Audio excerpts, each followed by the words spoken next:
I'm waking up this morning in Miami and I'm realizing, damn, man, I've been thinking so small my whole life. Like, the whole time I've been thinking small. Even today, like this week, I'm like, what was I thinking this whole time? So I think everybody is conditioned by their upbringing. So the thing you should be asking is, dude, how do I think bigger? Right? How do I think bigger? How do I start living up to my full potential? Mm-hmm. And why on a planet where there's, if there's one example of somebody moving around the planet freely, at will, doing what they want, when they want, how they want. I don't mean an Instagram post. I mean real people that are actually moving around. That should be the examples that we're looking at. And because there's too few people actually doing that. Like if you look at the number of people that are able to go where they want, do what they want, it's so few, it's unbelievable. And why? And then the question is, why is that? Why are a handful of people like Elon Musk? Why is he thinking about going to Mars, and me and you are trying to figure out how to get a new watch? Right? That's my big deal this week. This week I'm buying watches. I swore I wasn't going to buy any more watches, and I feel like I need to go back to rehab or something. Why am I looking at a watch and this dude's thinking about going to another planet? That's what I would be asking. How does a guy get to think different? Let's say he's a security guy. How does a security guy start thinking about not how to get more money? Dude, how does he get more freedom? How does he start getting himself out of the deal you're in? Okay, maybe you're running a dog,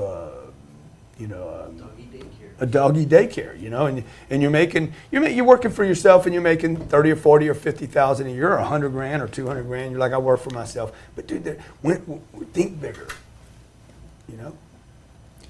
What would be those actionable steps? I mean, I know we talked about looking at the people who truly have the freedom to move around, but like, what actionable steps do we need to take to think bigger? Like, how do we evaluate it for our own specific situation? You've got to find somebody to emulate, right? So you're emulating that jacket, that tie, everything, dude. Your whole look, dude. It's emulating something. You got those ideas. That dress code came from somebody, so just like mine did, right? Who knows who influenced this C on Cardone Capitalist? Probably the Chicago White Sox. It looks a little like it, right? I mean, it came from somewhere. Somewhere I was influenced by it, right? Now, I don't know how I ended up with the hoodie today, but we're being influenced, right? What are we being influenced by? Who are you listening to? Like, who are you studying? What books are you reading? Are they even true? Like, we go to school, we spend 12 years in schools, forced schooling by the government. We don't even know if the stuff in the books is true. We just assume that's what that's supposed to be. That's how that works, And so people should start looking. So I'm under the belief that with so many people not doing well, you can't think that many people don't want to do well. Two-thirds of Americans live paycheck to paycheck. There's no way 70% of Americans want to live paycheck to paycheck. So what do they have in common? What they have in common is where they got their data. We're all getting our data from the same factory.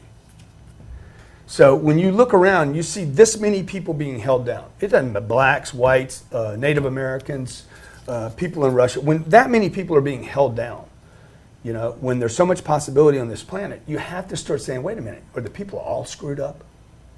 Or is the data maybe that we're getting incorrect? For the first 45 years of my life, when I took a trip somewhere, because of the way I was trained, dude, I was trained to save money. Like, I was trained like a monkey to save money. Like, it was embedded into my genetic code. I could not pay retail for anything. If I paid retail, I still do it today. Rather than just saying, hey, give the guy the money he wants for that watch. I don't care if he's charging me too much. I'm going to get some more money anyway.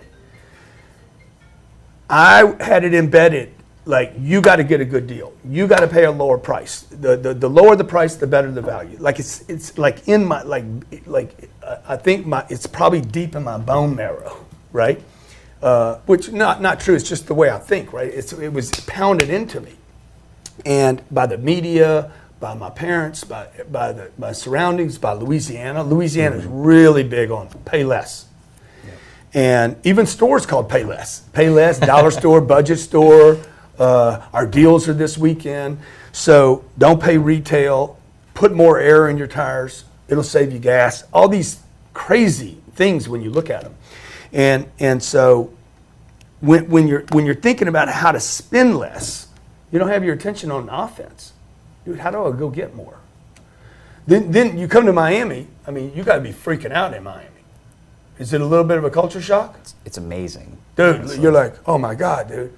There's a Rolls. There's a Lambo. I remember I pulled into a hotel here. I went there to have lunch with a guy, and there's, 15 Rolls Royce. I've never seen that many Rolls Royce in my whole life. I lived in Beverly Hills for 15 years. I had never seen that many Rolls. Pull around the corner, then there's like 18 Ferraris. I'm like, damn, where's all the money? I go to the restaurant.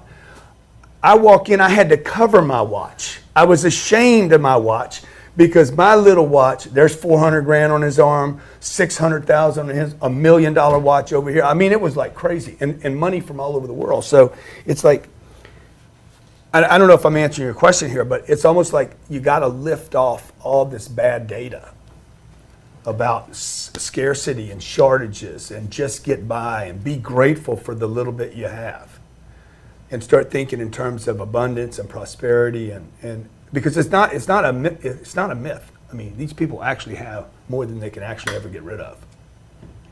When you're talking about kind of breaking through that veil, if you will, do you think it's the culmination of all the different influences, or do you think there are key obstacles that like you have to break through this one thing and then you can get to that next level?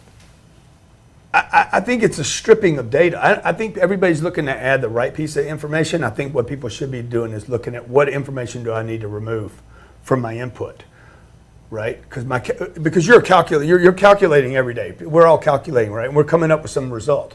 And so,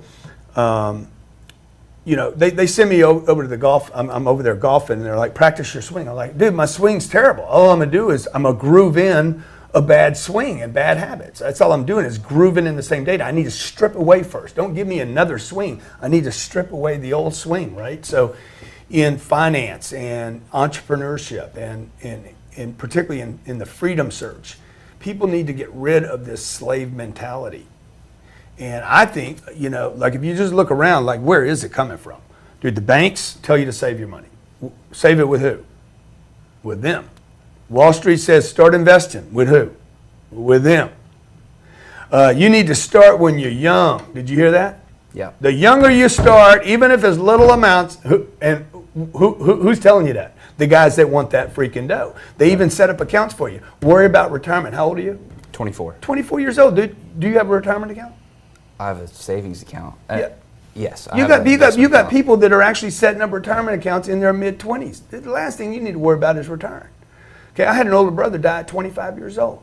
He had a retirement account. I mean, it doesn't even make any sense. What do you do in retirement? Worried about retirement at 25 when you should be working your ass off, right? Figuring out how to get money, not to save money. Save for a rainy day, all this. A penny saved is penny earned. Yeah, that's what your mom told you, right? Your mom didn't know anything about money. So we get our advice from people that got their advice from people that wanted money. I remember being in church one day, and it was a Baptist church in Houston, Texas, and the guy starts going off about money, right? I'm like, here it comes. Here it comes, man. Here it comes. I'm waiting for the close. And sure enough, man, he's talking about money, root of all evil, da-da-da. He's pumping it. He's in. I'm all in. I say, watch. Here comes the close. And then, boom, here come the baskets. So it's like, money's terrible, give it to me. Which, by the way, the church needs money. And I'd rather give my money to the church than give it to the banks. Because all the banks are going to do is what? If you look at what the bank, go to New York and just walk in. I walked into Goldman Sachs in New York. Mm-hmm.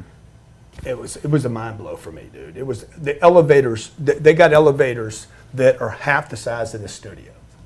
Like you walk in it, 30 people can fit in one elevator, not touch each other. Like they're massive. Like these are probably $10 million elevators, and they got banks and banks of them. Like 12 different elevators for people moving up and down, going out there in the world collecting money. So that's who we need to think like. Well, what did those guys do to build these monuments? When you think back to somebody like Rockefeller or Vanderbilt, or those are the guys. Those are the guys we should be studying, man. Do you think like every day, like Man, I'm gonna blow their legacy out of the water. I want to be bigger than them. I want people to remember. Yeah, me dude, for I the want to rest be. of I want to history. do something biblical. What do you? I don't know. want that I to don't be? know. I got to figure out what that is. It would have to touch a lot of people, though. You know, that would excite me. I don't know if I can do that. I don't know if that's even possible. I mean, first thing I think is that's stupid, dude. You know, you can't do that. But the guys that did stuff that is in books for thousands of years and hundreds of years, this is how they were thinking.